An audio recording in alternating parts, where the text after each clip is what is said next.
बोलिए सदगुरु कबीर साहेब की। थोड़ी देर के लिए शांत रहें। थोड़ी देर का मतलब है 12 बजे तक बस। उसके बाद आप लोग बोल लीजिएगा जितनी इच्छा हो। अभी सुन रहे थे सदगुरु से प्रेम बढ़ा लो, और कैसे है, मुक्ति पालो, मुक्ति का मार्ग पालो।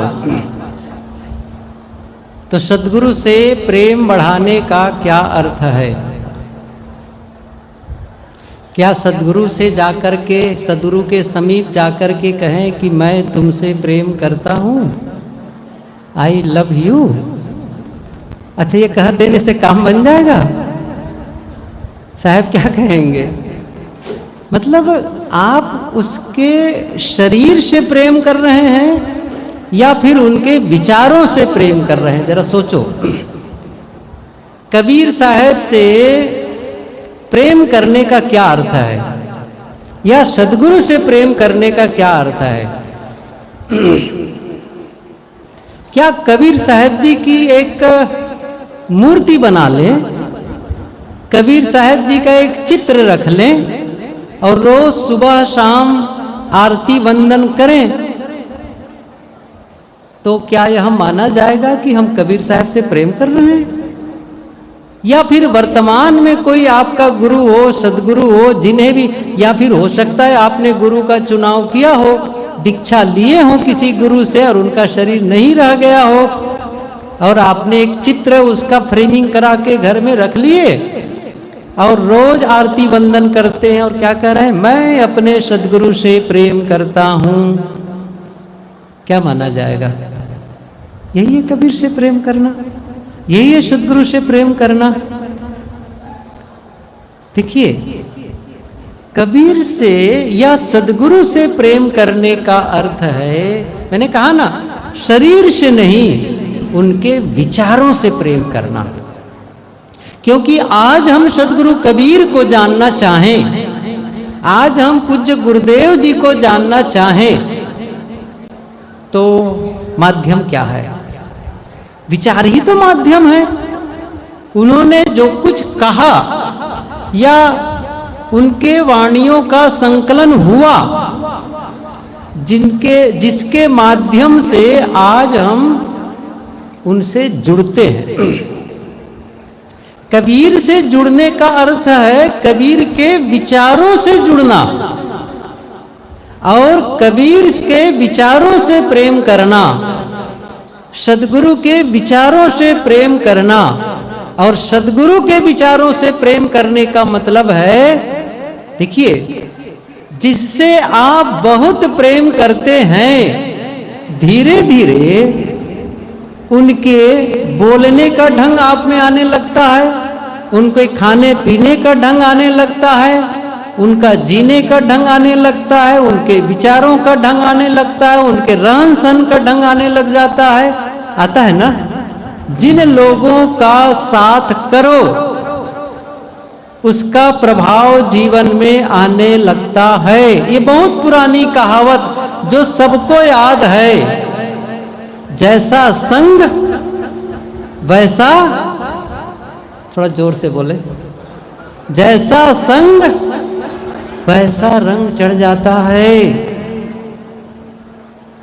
तभी तो प्रेम का मतलब है। जब आप कबीर के विचारों से प्रेम कर रहे हैं, इसका मतलब है कबीर के विचारों के अनुरूप आपने जीना शुरू कर दिया है। सदगुरु के विचारों के अनुरूप, सदगुरु के संदेशों के अनुरूप जीवन में अब बदलाव आने लग गया है। जब सदगुरु के संपर्क में नहीं आए थे तब का जीवन, कबीर के विचारों के संपर्क में नहीं आए थे तब का जीवन, और विचारों से जुड़ने के बाद का जीवन, अंतर होना चाहिए कि नहीं होना चाहिए?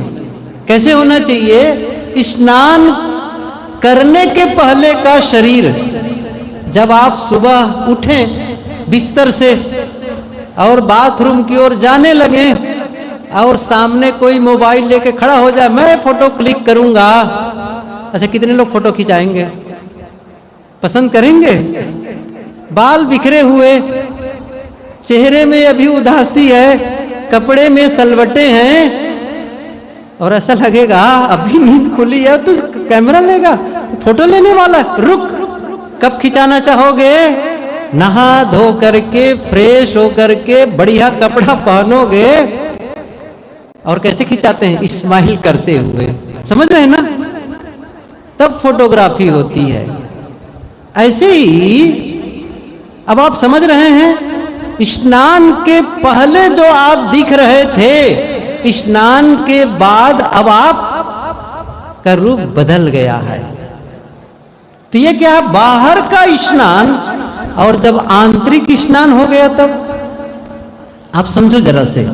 एक है बाहर से स्नान करना, बाहर से धुलाई कर देना, और दूसरा है भीतर से प्रक्षालित कर देना, भीतर से धुलाई कर देना, अर्थात उनके विचारों के माध्यम से आपके वैचारिक परिवर्तन हो गया। और वैचारिक परिवर्तन होने का अर्थ है जीवन का परिवर्तन। आप समझो इस चीज को, वैचारिक परिवर्तन का अर्थ ही है जीवन का परिवर्तन। क्योंकि जीवन का परिवर्तन आप घर को परिवर्तन करके नहीं कर सकते कि जीवन का परिवर्तन हो गया। आप समझिए जरा से, आप जिस घर में हैं उस घर को छोड़ करके नया मकान में रहने लग गए, तब क्या आप मानेंगे कि मेरा जीवन बदल गया? आप क्या कहेंगे? मेरा मकान बदल गया। आप कपड़ा बदल देंगे तो क्या आपका जीवन बदल जाएगा? नहीं बदलेगा ना, नहीं बदलेगा। आप गांव बदल देंगे तो जीवन नहीं बदलेगा। आप गाड़ी बदल देंगे तो जीवन नहीं बदलेगा। किससे बदलेगा? विचार बदल देने से। आपका सोचने का ढंग बदल जाएगा। अब अलग ढंग से सोचने लग जाएंगे, उसी चीज पर अलग ही विचार आने लग जाएगा, बिल्कुल अलग। और जैसे ही विचार बदलता है तो क्या बदल जाता है? आपका व्यवहार बदल जाता है, आपका शब्द बदल जाता है, आपके हर क्रियाकलाप बदलने लग जाते हैं। क्योंकि जो शब्द निकलता है वो भीतर से आता है, जो व्यवहार होता है वो भीतर से आता है। आप सोचो जरा से, शब्द कहां से निकलते हैं हमारे? शब्द कहां से निकलते हैं? शब्द ओंठों से निकलता है। बताओ, कार्य केवल हाथों से होता है। हाथ माध्यम है। गुरुदेव जी एक उदाहरण सुनाया करते थे, कहानी कहा करते थे। एक आदमी किसी के घर चोरी कर ली, या फिर किसी की हत्या कर दी। जब उन्हें जज के सामने प्रस्तुत किया गया, उन्होंने क्या कहा? मैंने थोड़ी चोरी की है। अच्छा, चोरी किसने की है? हाथ ने की है, और हाथ का देवता है इंद्र। मेरी गलती थोड़ी है, ये तो इंद्र की गलती है। तो जज ने फिर इंद्र को कहा कि भाई देखो, तो इंद्र आ गए। अच्छा ठीक है, हाथ का देवता इंद्र है। तो इंद्र ने क्या कहा? तलवार लेकर आया और कहा कि मैं अपने हाथ को काट के ले जाता हूं। इंद्र ने क्या कहा? तो मैं, ये जो हाथ है ना आपका, वो मेरा है ना, मैं देवता हूं ना, तो मैं उस हाथ को काट के ले जाता हूं। फिर अब क्या होगा? समझ रहे हैं? आप छिपना चाहते हैं, वो आपके ही माध्यम से आपके हाथ ने काम किया, आपके माध्यम से ही आपके शब्द निकले। बस मैं यही कहना चाहता हूं। वो कहां से? भीतर से, आपके भीतर से निकला है। और वही गड़बड़ है अंदर में, तो शब्द गड़बड़ निकलेगा, व्यवहार गड़बड़ होगा ही, क्रियाकलाप सारी गड़बड़ होने लग जाएंगी। तो क्या करना है? आंतरिक स्नान, आंतरिक परिवर्तन, इनर कन्वर्शन, भीतर बदल जाए। और जब भीतर बदलता है ना, तो आपके लिए सब बदल जाता है। सब बदल, क्यों सब बदल जाता है मैं कह रहा हूं? मैं इसलिए कह रहा हूं, देखिए यहां आप लोग आए हैं, अपने गांव को छोड़कर, शहर को छोड़कर, अपने घर द्वार और संपत्ति को छोड़कर आप यहां आए। और बहुत से लोग होंगे जो अपने परिवार को छोड़कर आए हैं, लेकिन क्या आप अपने विचार को छोड़कर आए हैं? क्या आप अपने स्वभाव को छोड़कर आए हैं? नहीं जी, विचार तो मेरा वहां है घर में, मेरा विचार, मेरा मन तो वहां है। आप यहां हैं, क्या आप अलग अलग कर सकते हैं? घर से अलग कर सकते हैं, गाड़ी से अपने आप को अलग कर सकते हैं, कपड़ा बदल सकते हैं, लेकिन विचारों से आप अपने आप को अलग नहीं कर सकते। मैं एक दो उदाहरण दूं, आपको समझ में आ जाएगा। जो आदमी यहां आया है और अगर वो गांव में तंबाकू खाता था, गुटखा खाता था, तो क्या यहां आकर के वो तंबाकू नहीं खाता होगा? बताओ मुझे, है ना? छिपा करके खाता होगा, क्योंकि वो आदत लेकर के आया है। आया है कि नहीं आया है? बदल नहीं गया ना? और जो लोग वहां पर गुटखा नहीं खाते अपने गांव घर में, वो यहां आकर भी नहीं खाते हैं। क्या लेकर के चले? अपनी आदत लेके चले, अपना स्वभाव लेकर के चले, अपना विचार। और जिनके वहां पर कटु कुठार बोलने की आदत है, कटु बोलने की आदत है, गांव छोड़कर वो शहर भी चला जाएगा तो शब्द कैसे निकलेंगे? वो बहुत पुरानी कहानी, बहुत पुरानी कहानी कहूं जरा से। कौवा और कोयल दोनों साथ साथ एक पेड़ पर रहा करते थे। एक दिन कौवा अपना बोरिया बिस्तर तैयार करने लगा कहीं जाने के लिए, तो कोयल आ गई कहीं से। उन्होंने कहा, भैया कहाँ जाने की तैयारी कर रहे हो? उन्होंने कहा, देखो बहन, यहाँ के लोग तो मेरा कभी सम्मान ही नहीं करते हैं। जहां कहीं भी जाकर बोलता हूं तो लोग पत्थर मार देते हैं, भगा देते हैं मुझे। न मेरा सम्मान, न मेरे शब्दों का सम्मान। तो मैं अपमानित जीवन नहीं जीना चाहता हूं। मैं ऐसी जगह जाकर के रहना चाहता हूं जहां मेरा सम्मान हो, मेरे शब्दों को प्रेम से सुने। मैं वहां चला जाना चाहता हूं, मैं छोड़ देना चाहता हूं यहां को। कोयल ने क्या कहा?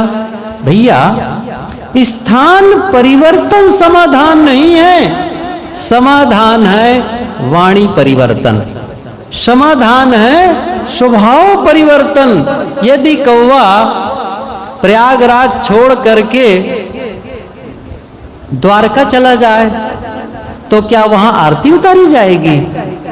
नहीं, कागड़ा महोदय आए हैं, लाओ यहां पर आरती उतारें। क्योंकि जब शब्द बोलेगा तो फिर वहां भी वही हस्र होगा जो यहां हो रहा था। और यदि वो कोयल है, जरा सोचो, कोयल है, कहीं भी जाए, कहीं भी जाए, असली चीज क्या हो गई है? भीतर का बदलना, है ना, भीतर का। तो सद्गुरु के विचारों के माध्यम से, देखिए वहीं से आते हैं विचार।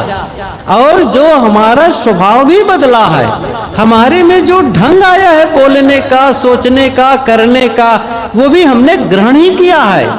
बच्चा जब छोटा होता है ना, जब वो जन्म लिया हुआ बच्चा होता है, छोटा सा बच्चा, तो आप देखे हो कि नाराज, वो दुखी बच्चा देखे, अशांत बच्चा देखे कोई?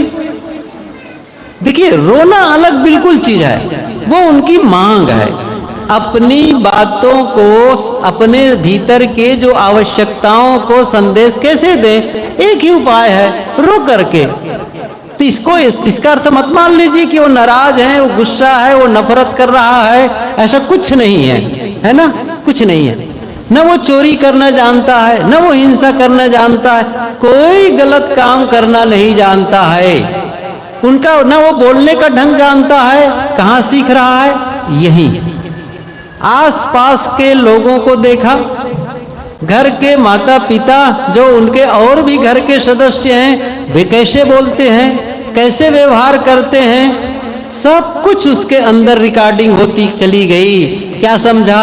ऐसा बोला जाता है। मैं कैसे बता रहा हूं आपको, आपके बच्चे आपकी भाषा बोलते हैं, लेकिन गुजरात के बच्चे गुजराती भाषा बोलते हैं, सही है कि नहीं है? और महाराष्ट्र के बच्चे मराठी भाषा बोलते हैं, बोलते हैं कि नहीं बोलते? अच्छा, कहां से सीखे? उन्हीं से, अपने ही लोगों से। तो जो वो शब्द पाया है, तो शब्द के साथ में शब्द को बोलने का ढंग भी पाया है, व्यवहार करने का ढंग भी पाया है। ये समझ लीजिए, आपके घर, आप हिंदू हैं तो आपके बच्चे किसकी पूजा करते हैं? कल्पना करो, आपके देवी देवताओं की पूजा करते हैं। लेकिन इस्लाम घर में पैदा हुआ बच्चा, इस्लाम घर में पैदा हुआ, ईसाई घर में पैदा हुआ, सिख घर में पैदा हुआ, समझ रहे हैं मैं क्या कहना चाहता हूं? समझ रहे? और कहीं अंग्रेज घर में पैदा हुआ हो, अंग्रेज के यहाँ, तो अंग्रेजी बचपने से बोलना शुरू करेगा। मेरा मतलब है, स्पंज की तरह हम सभी हैं, स्पंज की तरह सोख लेते हैं, सोख लेते हैं आसपास के वातावरण को। जैसे स्पंज, यदि उसे पानी में रखो तो पानी सोख लेगा, अच्छा दूध में रखो तो दूध सोख लेगा, स्याही में रखो तो स्याही सोख लेगा, सही है ना? हम सभी की आदत है आसपास को सोख लेते। किसी आदमी का व्यक्तित्व, किसी व्यक्ति का व्यक्तित्व कैसे खड़ा हुआ है, यहां जितने हम लोग बैठे हैं, अभी जो हमारा वर्तमान का स्वरूप है, हमारा अभी जो व्यक्तित्व निर्मित है, वो कैसे निर्मित है? जरा सोचो इस चीज को। आप ऐसे थोड़ी बन गए हैं। आप जो आप बन गए, आखिर भिन्न भिन्न है कि नहीं है? देखो, ये बात सही है कि सबके शरीर में वो तत्व लगे हैं, सबके शरीर में वही हड्डी मांस और मज्जा जो कुछ है वो सब है। देखो, थोड़ा बहुत उसमें डिफरेंट है, किसी में किसी तत्व का अंतर है, किसी में, लेकिन है सारी चीजें वही, इंद्रियां वही हैं, शरीर वही है, लेकिन सबके स्वभाव में अंतर है, गुण कर्मों में अंतर है, शब्दों में अंतर है। यहीं पर यदि आप आंखें ऐसे बंद करके सोए हों और आपका परिचित आदमी आ जाए और केवल बोले, अच्छा आप जान जाएंगे कौन आ गया? सही कह रहे हैं, आप जान जाएंगे। और कितने सूरदास लोग कहते हैं कि केवल उसके चलने से पता चल जाता है। पदचाप, पदचाप अलग अलग है कि नहीं है? हर व्यक्ति के शब्दों में अंतर है, आवाज में अंतर है, सोचने में अंतर है। कैसे अंतर हुआ है? हर व्यक्ति का व्यक्तित्व अलग अलग है। मैं यही कह रहा था, वो कैसे निर्मित होता है और कैसे उसे ठीक किया जा सकता है, ये चीज हम यदि समझ लेंगे ना, तो जीवन का बदलना बड़ा आसान है। फिर देखिए, इस चीज को समझे। मैं बहुत थोड़े में बताऊं इस चीज को। बच्चा, मैंने कहा ना, भी छोटा होता है तो सबसे पहले वो ऑब्जर्व करता है। वो स्वाभाविक रूप से हर चीज उसके लिए नई होती है, आंखों से देखेगा। अच्छा, कई बार आप हर बार देखे होंगे बच्चों को, किसी चीज को जानना है तो हाथ से उठा करके सीधे मुंह में रखते हैं, मुंह में रखते। क्यों? अब वो कैसे जाने इस चीज को? टेस्ट लेकर के, ये कैसा है, ये एक तरीका होता है। थोड़ा और बड़ा हो गया तो पूछना शुरू करेगा, ये क्या है, ये क्या है, ये क्या है। इतने प्रश्न पूछते हैं, आपको ऊब जाता है। ये बहुत परेशान करता है, होता है कि नहीं होता है? तो अभी क्यों जान रहा है? जान रहा है, वो सीख रहा है। और मैंने कहा ना, आप जो बोलते हैं वो ढंग सीखा बोलने का, आप जो करते हैं ढंग सीखा वो करने का, हर चीज वो सीख रहा है। फिर थोड़ा घर से बाहर निकला, मित्र मिले, उनका वाला आया अंदर में, स्कूल गया, फिर वहां स्कूल से कुछ मिलने लगा, शिक्षकों से मिला, स्कूल के बच्चों से मिला, फिर उसके बाद में टीवी देखा, मोबाइल देखा, पुस्तकें पढ़ी, सबको अखबार पढ़ा, बहुत कुछ करता करता वो भीतर डाल रहा है, भीतर डाल रहा है। और सब का पूरा पैकेज, उसमें से कुछ चीजें उसके अंदर ग्रहण हो रहा है, कुछ चीजें बाहर चली जा रही हैं, वो रिजेक्ट हो रहे हैं, डिलीट हो रही हैं, और कुछ सेव होता चला जा रहा है, सेव होता चला जा रहा है। ऐसा करते करते वो व्यक्तित्व का निर्माण हो गया। अब कल्पना करिए किसी आदमी में गलत व्यक्तित्व का निर्माण हो गया है, अर्थात उनके शब्द में कटु कुठार है, विचारों में नकारात्मकता है, बहुत जल्दी लोगों में दोष देखने लग जाता है, शिकायत करने लग जाता है, जहां जाएगा वहां पर वो गलतियां ढूंढने लग जाएगा, वहां ऐसा है, जहां सब कुछ अच्छाइयां हो सकती हैं वहां भी वह गलती ढूंढ लेता है। एक और कुछ लोग होते हैं जो कहीं भी हो अच्छाइयां ढूंढ लेते हैं, मतलब एक गलत सिचुएशन में भी अच्छी चीजें वहां से निकाल लेते। मैं एक दो उदाहरण दूं, शायद आपके काम के लायक हो। एक संत का नाम सुने होंगे, संत तुकाराम, सही है ना। एक संत का नाम सुने होंगे, संत एकनाथ।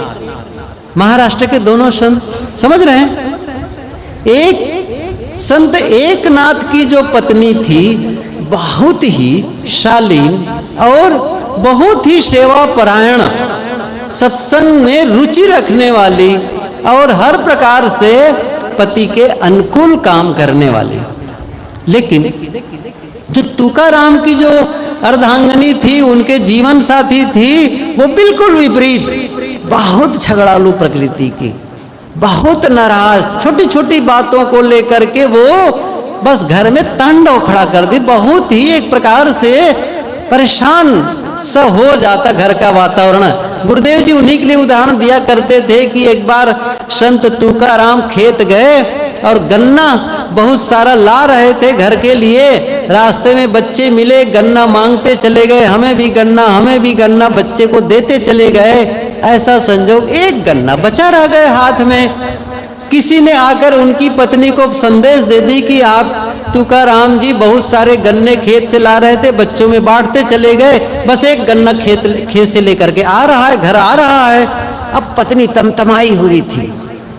अब जैसे वो घर के अंदर आते हैं संत तुकाराम, उनके हाथ से गन्ना छीनती है और उसी गन्ने से उसकी पीठ में दे मारी। गन्ना टूट गया 2 टुकड़े में। अब तुकाराम जी क्या कहते हैं, बहुत अच्छा हुआ, गन्ना एक हम 2, तुमने तोड़ दिया, एक तुम चूसो, एक मैं चूस लेता हूं। समझ रहे हो? इसका मतलब नहीं कि प्रयोग करना जा करके। जरा देखिए तुकाराम बन के आए कि नहीं सत्संग से, गड़बड़ हो जाएगा। अभी तुकाराम नहीं बने हैं, अब प्रयास करेंगे, समझ रहे हैं ना। इसलिए प्रयोग मत कर देना अचानक, नहीं फिर उसी वापस न हो जाए फिर वो। मैं ये कह रहा था उन्हीं के लिए उदाहरण। तो हुआ क्या, दोनों के लिए विचार कैसे, उन दोनों की विषम, एक के लिए अनुकूल परिस्थिति, दूसरे के लिए विषम परिस्थिति, और लेकिन दोनों के विचारों को देखिए क्या कहते थे। जब वो मंदिर जाते, अपने इष्ट के सामने अभिवादन करते, बड़ी कृतज्ञता ज्ञापित करते। कौन? संत एकनाथ, कि भगवान मैं आपके प्रति बहुत बहुत धन्यवाद ज्ञापित करता हूँ, आभार व्यक्त करता हूँ कि मुझे आपने बहुत अनुकूल पत्नी दी है, बड़ा अनुकूल है, और अनुकूल होने के नाते मुझे अलग से सत्संग में जाने की जरूरत नहीं, घर में ही सत्संग हो जाता है, सब कुछ अनुकूलता है। और इसीलिए उनके साथ में न कभी लड़ाई है न झगड़ा है, कभी द्वेष नहीं बनता मेरे जीवन में। बहुत बढ़िया है, साधना भजन दोनों मिलकर करते हैं, दोनों कल्याण के पथ पे चल रहे हैं, भगवान आपको धन्यवाद।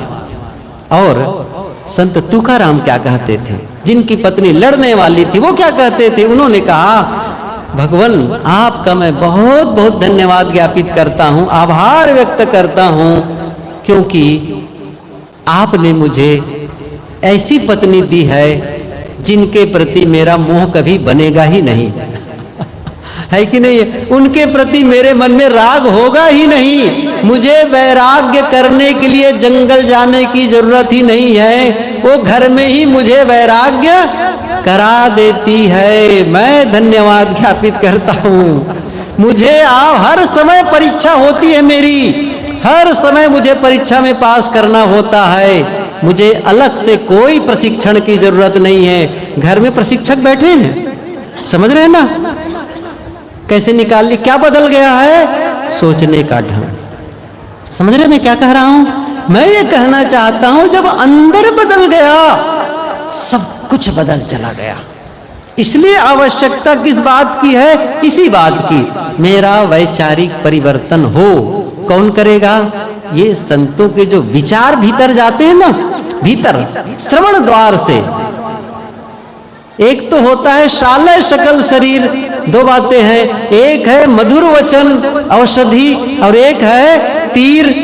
दोनों अंतर है, दोनों अंतर है। तो ये जो मधुर वचन है संतों के, ये जो विचार है, जो हो सकता है कुछ अनसुहाता और कड़वा लगे, लेकिन भीतर जाकर के काम कर देता है। आपके भीतर की जो वैचारिक गलत विचार है, गलत नकारात्मक विचार है, गलत ढंग है सोचने का, एकदम से बदल करके उसको सही दिशा में, सही डायरेक्शन में सोचने के लिए बता देता है। और जब आप सही डायरेक्शन में सोचने लगते हैं तब आपके शब्द बदल जाते हैं, आपके व्यवहार बदल जाते हैं, बस आपके संबंधों में मधुरता आ जाती है और जीवन में आनंद का अनुभव होने लग जाता है।